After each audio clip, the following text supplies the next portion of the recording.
answer is yes. So as I'm describing it to you, you're probably imagining and envisioning what that experience is like to have a narrowed focus of attention. And when we taught participants, we've worked with thousands of people. When we teach them to do that, to narrow their attentional scope, like that spotlight down to more like a point rather than lighting up the whole room, to choose something to focus on until they get there and then to reset their target, what we found is that it led people to move 23% faster.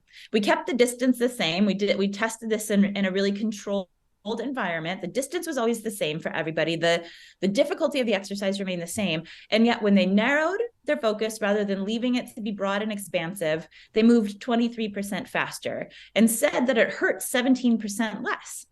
So we made the exercise easier, even though they were performing at like a higher level of difficulty.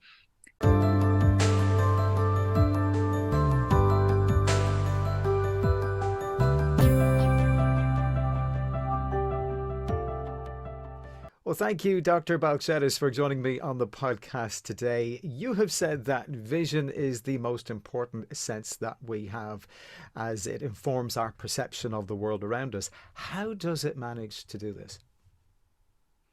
Well, for part of the reason that you've already said that, like, when we think about how do we understand the world, how do we navigate the world, most people think through their eyes. If they are a sighted person and have the power of sight, then it's through their eyes. There's all kinds of phrases that support that, like seeing is believing. We just believe that what we look at is the world as it really is. But there's so much research and examples where that's just not the case. That's why visual illusions are so much fun to play with, and why we're all so surprised when things like that black gold dress go viral, right? I'm like, how could somebody have seen this dress this way? It's totally obviously the opposite way. And those examples then of visual illusions are so exciting and so much cause so much drama, because we all feel like, well, what I see is the way that the world really is. And so what we're seeing then is really subjective. So that is the reason why I can look at something that my next door neighbor is looking at, and we can see two completely different things, even though we're looking at the same thing. Well, I mean, yes and no. And as psychologists, that's often the answer. Yes and no. Our eyes and our visual system have adapted so that it does do a pretty good job most of the time. It's like we do need to navigate the world. We do need to know where the edge of the sidewalk is and where the street starts. We do need to know, is that food in front of us or is it poop, so that we eat the right thing and avoid the things that we need to, that we can recognize our child in the crowd. So we have evolved a really efficient and effective system that generally does a really good job of getting it right. But one of the things that our visual system is tasked with is making those decisions really, really quickly. And to do that, it has to sort of, downsize the information that it's taking in. The world presents far more information than we can actually effortfully and consciously process at any one given point in time. And so our brain makes strategic decisions about what we are going to engage with fully and what we're going to allow to sort of fall along the wayside. Now, like, in a sense, what I'm talking about is that there are some things that we are blind to. Even if we can see, there are things that we're blind to. And I think the best example is just thinking about your drive home from work, or, a route that you take running all the time, something that's habitual. We're not always aware of every single thing that we passed. And yet we can go from our office to our home and make the right decisions and stop at the stop signs and go when the light is green. But we don't have to really think about that. We don't have to really see that stop sign for us to make the right choice upon encountering it. And so in that sense, and when you get home and you think about well, what did I see along my way? You might not be able to get it right. Like, how many people did I see? Like, how many men did I see? How many women did I see? How many stop signs were there?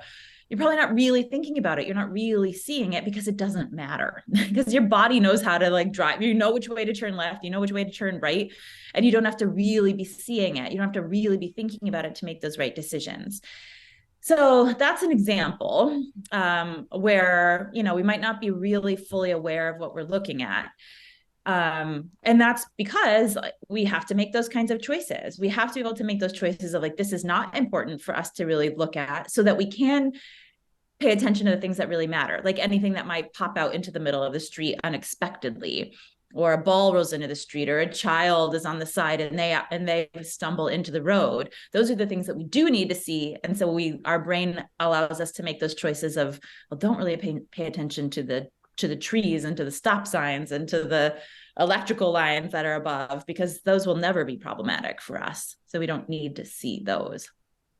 You have used the example of holding your thumb at arm's length out in front of you, and the area covering your thumb is the area that you are laser focused on, and everything then around that is ambiguous or blurry and is essentially constructed then by the brain. Yeah, that's the difference between foveal view and peripheral view. So we've all, heard about like peripheral vision with the stuff that's happening on the sides, and that it can be trickier to see. We're really good at picking up on motion, like something might catch our eye because it moves in the side, and then we look at it, but we don't really see the details of what's happening over here, right? That movement catches our attention, but we're actually really bad at picking up on color of what's over here. Our peripheral vision is not very precise. It's good for movement, but not a lot else. But when we want to read, our eyes are moving across the text because we need to see those fine details. We need to take in those details with like a lot of acuity and precision. And that's foveal view. So, and foveal view is just a really small percentage of what our eyes are capable of taking in. And like you said, it's basically the equivalent of two thumbs at arm's length. Everything else that we're seeing outside of that is coming in sort of fuzzy or blurry and not with the same sort of precision. And so that can be a challenge, that when we're looking at the world around us, a lot of what we're taking in is actually coming in a degraded way. It's ambiguous, it's not clear, it's fuzzy, we're not really sure, but we might still need to make a quick decision. And so our brain fills in those gaps of understanding. Our brain is filling in what our eyes are not able to take in peripherally, and sort of creating a clarity that isn't actually there in the first place. It's interesting because I don't know if you're keeping up to date with all things artificial intelligence, but there are software programs now that deploy a thing called generative fill, which does exactly what the brain does as far as the periphery of that field, that visual field you're talking about, is concerned. It fills in that area, it fills in the detail, and fleshes out the entire image. So it's funny how technology is again replicating what the human brain does naturally. Right. And there's lots of examples of the mistakes, exactly what we're talking about, of how when there is a generative fill or an auto fill, that it can make mistakes. And I think a great example of that is coming up with like driverless cars. So, the technology that's going into driverless cars is like there are algorithms that are being created with making sense of all of the input that the sensors and the cameras are providing. And in the same way that people have to make quick decisions based on what they're seeing, driverless cars have to make quick decisions based on what they are seeing or what their sensors are taking in and what the algorithm thinks is presented in front of it. And that's where you get these examples of where, driverless cars in its first sort of earlier days, a couple years ago, where it was not recognizing a man wearing a turban as a human. And so the car wasn't slowing when a man wearing a turban walked out into the middle of the street, because the algorithm, the prototype of what looks like a human, is not somebody who's wearing a turban. That head accessory wasn't, inputted into the algorithm. It didn't learn through its machine learning computations that people look like this. And the same goes for people with darker skin rather than lighter skin tone. So the algorithms are making mistakes as they have to make those quick decisions about, what is it that I'm looking at? Is this a person or is it not a person? The generative fill and the automated decisions that make an algorithm decide yes or no, person or not person, are making mistakes. And our brains do that too. You have examined our propensity, this innate propensity towards subjectivity, by looking at it through the prism of health and fitness. And now it's particularly timely to talk about this because this will be airing in January, whenever people are adopting new behaviors and new fitness regimes and trying to commit to that new diet. And I'm just interested to find out where subjectivity comes into this, and what does your research show in relation to fitness? Sure. I think it can be kind of scary to listen to the stuff that we're talking about right now, that driverless cars are not recognizing people as people, or that our brains are making mistake, or like the world is not the way that it seems like it is to me. And that can be really scary. And I don't mean for that to be the message here. I think, with more understanding about how our eyes and our brain work, then we actually get to leverage it as a superpower. That's the way that I think about it. So if we understand that, like, hey, we all might not see the world in the same way, the next question is, well, what can we do to see it differently then? Is there a better way to see the world that actually might be helping me, whereas the default might be that it isn't as helpful as it can be? And the answer is yes, there are things that you can do to see the world in a different way and actually create that superpower for yourself, or leverage what's already available to you. And so one of the things that we talk about and that we've investigated within the context of fitness is looking at attentional scope. You can sort of liken the way that our eyes work to a spotlight, that when we point our eyes somewhere, there's like a spotlight shining on that spot, and everything else is sort of, left in the dark on the side. But we can move our spotlight and point it somewhere else. And like a spotlight, you can also change the diameter of it. You could have a very narrow spotlight of attention, or you could have a very wide spotlight of attention where the light is diffused over a greater surface area. So that's how we can think about the way that our eyes and our visual attention works, is like that spotlight. And I wondered if we could teach people to direct that attentional spotlight, the narrowing or the closing down of that spotlight, in a different way, and if it would have a different impact on their exercise habits. The way that we first started this was I had a chance to interview some world-class athletes, people that are some of the fastest runners in the world. They'd won gold medals in the last Olympics for the 400 meter. They're some of the fastest guys. They were guys in this case coming out of Trinidad and Tobago, really amazing people. And I thought that one way that they're able to do what in some cases literally no other human can do, and run as fast as they do, is because they have like a superpower where they could see where they are, where they're going, and know where the competition is. That like their eyes let them take in more than what an otherwise normal person would be able to take in. So in talking with them, what I actually found out was that I was completely wrong. Some of the best discoveries I've ever made happened because I was wrong about something.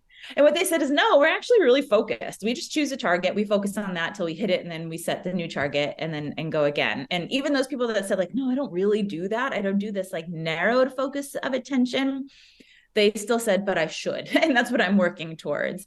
And as I dove into the biographies of other really amazing people, like, the first woman to ever win the marathon in the Olympic Games, same thing. It's like I chose the shorts of somebody up ahead of me, focused on that till I passed that person. Then I choose the next shorts that capture my attention. And they're not really giving much weight to what's coming in through the periphery. That all made sense to me. Like I understood what they were talking about. And so I thought, well, if, just by listening to a description of a different way of looking than the way that I thought would be helpful, I wonder if I can teach that to other people.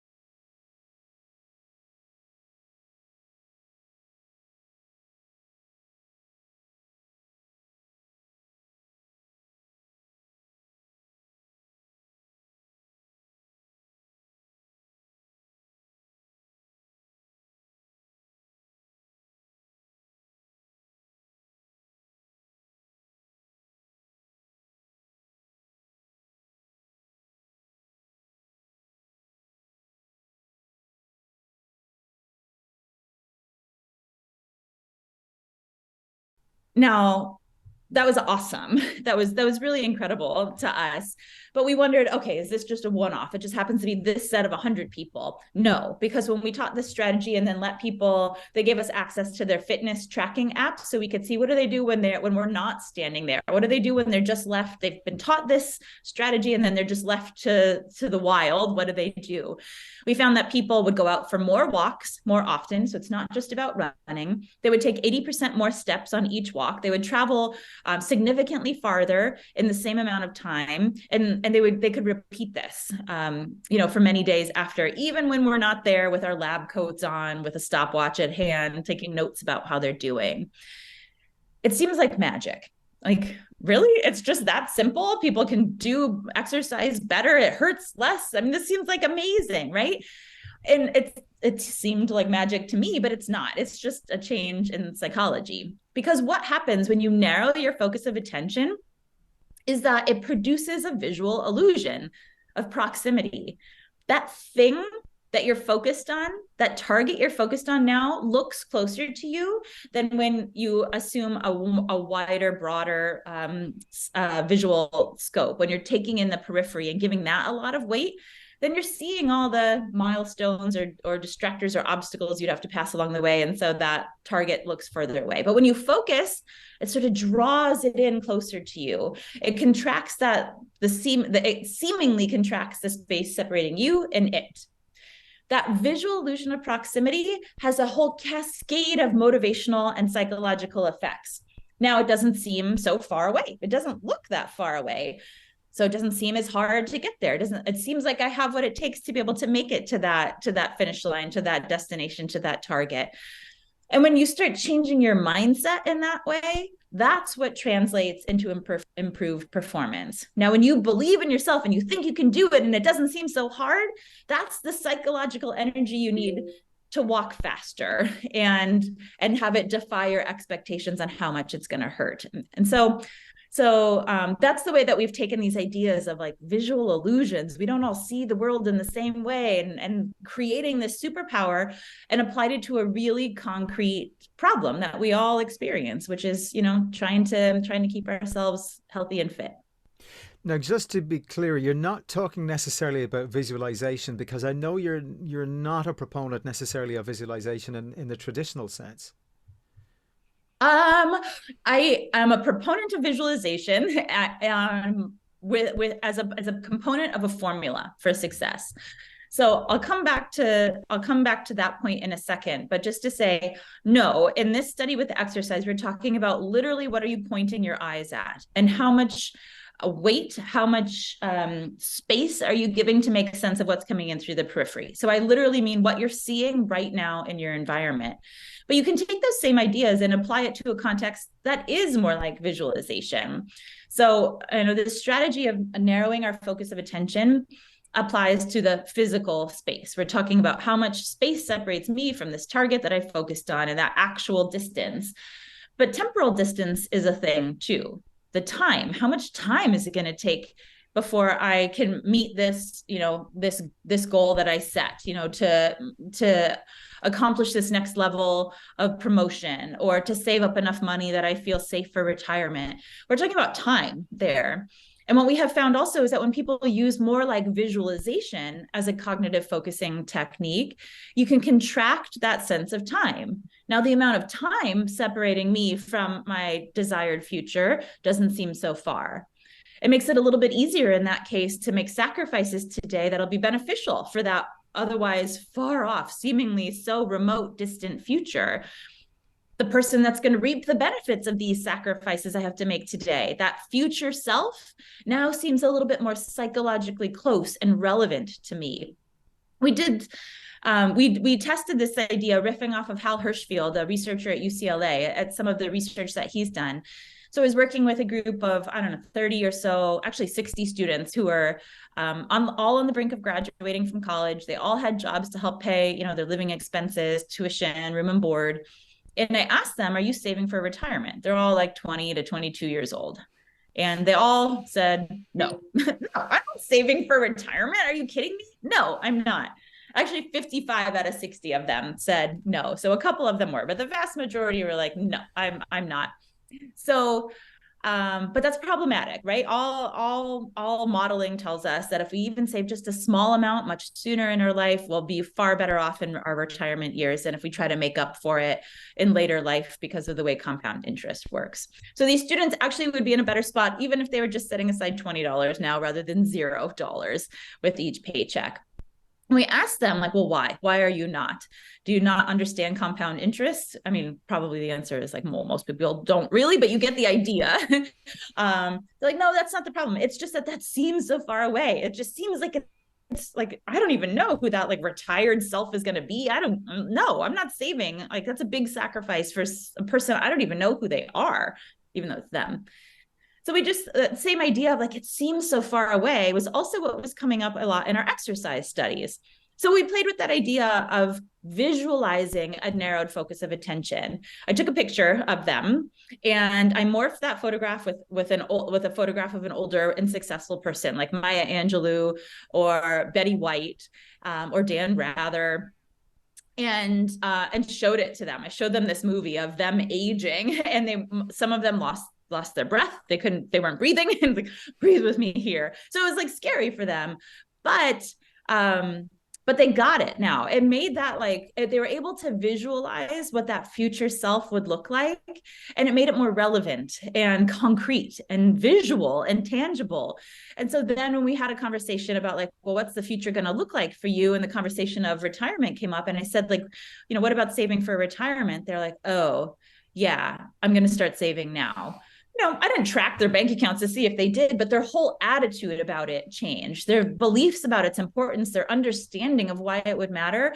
And, the appeal of doing a little bit right now was changed by that visualization. So I am a proponent of visualization. This is one context where we were using visualization as a tool. But going back to my original sort of asterisk on the answer to that, a lot of times people stop the process of visualization within goal setting at visualization, thinking that if I put good thoughts out there, if I just think really positively, that's going to produce an energy that's going to help change my life and change the world. And that's the problem. A lot of people do believe in that philosophy. It's actually a perspective that has been, one of the New York Times bestselling books for a long time, has that perspective about the power of positive energy. And I'm a believer in the power of positive energy too. And I really want more positivity in my life. But I also know that as a motivation researcher, you have to do more than just thinking about the positive future. You have to couple it with other aspects of goal setting. And that means concrete action planning, foreshadowing obstacles you might experience before you experience them, and coming up with the safety net, the backup plan, so you can pivot quickly and easily should you experience one of those obstacles. So visualization is important, and like knowing what are you working towards, what does that positive future look like, is so important. You need a direction. And for a lot of people, that's the challenge. They oftentimes it comes up that people feel like, I'm not really sure what my meaning is, or what my purpose is, or what I'm working towards. Why am I doing this? So having that answer is critical, but it's not the end of the game in terms of setting goals in a way that will increase the odds of success. I'm glad you said that. I spoke with a professor only the other day who was talking about the exact same thing, saying that you had to put concrete energy and action into whatever ambitions you had and whatever you were visualizing. And she said the exact same thing as you said. So, and I know the exact book that you're talking about as well, which shall remain nameless. Talking of books, actually, in your own book, Clearer, Closer and Better, you talk about Alvaro Pascual Leon. He's a Harvard medical school neurologist, and he discovered when our brains lose our sense of sight. He's done lots of interesting studies involving blindfolds and Braille and fMRI studies. Can you talk to us briefly about this? Oh, it's such fascinating work. Yeah, I love this. I love it because it concretely exemplifies the idea that we're always learning, we're always changing, our brain is always capable of new things. The idea of this is called plasticity, that our brain is capable of changing.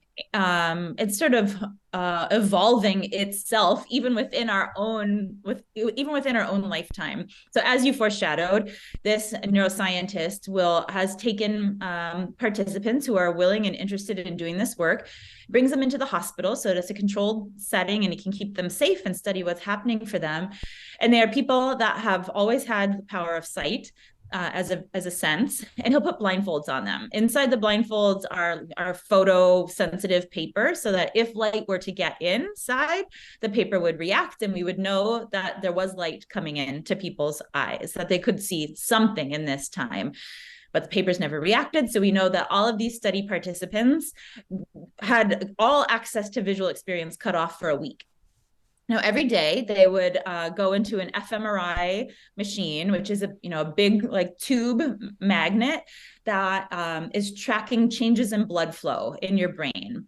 And so it can see, well, what parts of the brain are really active as you're doing something in this magnet tube in the fMRI machine, or as you're thinking something. And so he's looking to see what's happening in the visual cortex. Now, that's, it's interesting because they're wearing blindfolds. They don't take their blindfolds off to go into that tube. They don't take their blindfolds off to bathe or to eat. That's not happening. They're not seeing anything for this whole week. And so you would think, well, like the visual cortex should be like turned off. It's taken a nap for this week. And at first it looks like that. When you take away people's power of sight, the visual cortex is really not that active at the beginning of the week. But besides like having to figure out how to navigate living in this hospital context while blindfolded for a week, chaperoned, of course, and helped and assisted, he's also having them learn Braille. None of these people knew Braille before, and they're certainly not able to read Shakespeare by the end of their week, but they can discriminate with their fingertips, little bumps that are telling us, is this an A or is it a letter R, for instance? And so they get good at being able to distinguish letters in Braille. And what he finds then is that by the end of the week, when they're in that fMRI tube again, their blindfold hasn't been taken off yet. At the beginning of the week, that visual cortex was kind of taking a nap. Not a lot of activity was happening as they were doing Braille in the fMRI machine. But by the end of the week, when they were touching the Braille letters, their visual cortex was responding to that. Again, their eyes are seeing nothing, but their fingertips are almost doing the work of what their eyes would have been doing otherwise. These people used to read with their eyes before this week, but now they're reading with their fingers, and it's their visual cortex that's responding to the sensation on their fingertips. That's the idea of plasticity, is that even within the span of 1 week, their visual cortex rewired itself so that it now was responding to the sensation of touch rather than visual experience. And these were all grown adults. You might think, if you have this perspective that by the time we're grown-ups, we are who we are, we've got the traits and qualities, and our brain works the way that it's going to. But no, this is the great example of how that's just not the case. Our brains are always learning and changing. I might be putting you on the spot here, but I'm just curious as to whether you know about the brains of people who were born without sight. What is happening in their visual cortex? Mm-hmm. It's the same idea. So this was meant to be an experimental version of what happens in that natural context of what happens when we take away people's power of sight. And what we find, and what is known, is not that part of the brain atrophies for people who are born without sight, who have never been able to see. It's not like that part of their brain doesn't develop. It's that it is taken over by other senses. So they have a heightened ability to experience sensations with fingers, or with the sense of smell or taste. And some of those other sensations are being processed in the visual cortex, in what would have been areas that would have been specialized for visual processing and otherwise sighted people. So it has rewired itself and remapped itself even from birth for those individuals. Earlier, we were talking about those supreme athletes that you were studying, and their philosophy of eyes on the prize, and that helped to motivate them. What can we learn from them and apply to ourselves at the beginning of the new year, for example, so as that we can hold on to those New Year's resolutions? Mm-hmm. Yeah, well, just understanding, like, there's so much that we can say about New Year's resolutions. Understanding that most people give up by Valentine's Day, 6 weeks in. So just knowing that that's going to be one of our obstacles that we experience. A lot of the problems are that we set our sights, our expectations for progress at a rate that's not sustainable, or that's too high. New year, new you, we set these really lofty goals. And then a couple of weeks in, when we've been doing the hard work and making the sacrifices, carving out the time, and we don't see a rate of progress that seems commensurate with the effort that we put in, that's the reason why most people give up. So it's about calibrating our expectations. It's about understanding that we're probably going to have to be in it for the long haul when we set these big goals. And that can be challenging. Of how do you stay motivated for something that might take 4, 5, 6 months to accomplish? and using that power of like the visualization component of the narrowed focus idea to try to contract that space. In January, summer's not that far off. If you can imagine yourself, put yourself into that future space, it might help bring a sense of urgency that can be instrumental in overcoming the temptations or challenges of today, to stick with that goal that's going to require us to do what might otherwise seem really hard in a really long goal. And then following on from that, I know one of the academics in your department, Gabrielle Ottingen, has examined the idea of thinking about obstacles that will stand in the way of our goal attainment. So surely that will help too. Absolutely, 100%. If we come up with that safety net in advance, should we experience an obstacle that might otherwise leave us to throw in the towel, we can more easily pivot to that plan B. It's just like, that's why they tell you on airplanes, put your own safety mask on first, your own oxygen mask on first before assisting others, is that you already need to know that. You need to know that so that if the plane's going down, metaphorically, you know exactly what you're going to do in this time of crisis. That's not the time to be figuring out what's your emergency exit strategy. Okay, there you go. Well, no excuses then not to stick with that New Year's resolution. Some great advice there. Let me give the name of the book again. It's called Clearer, Closer, Better.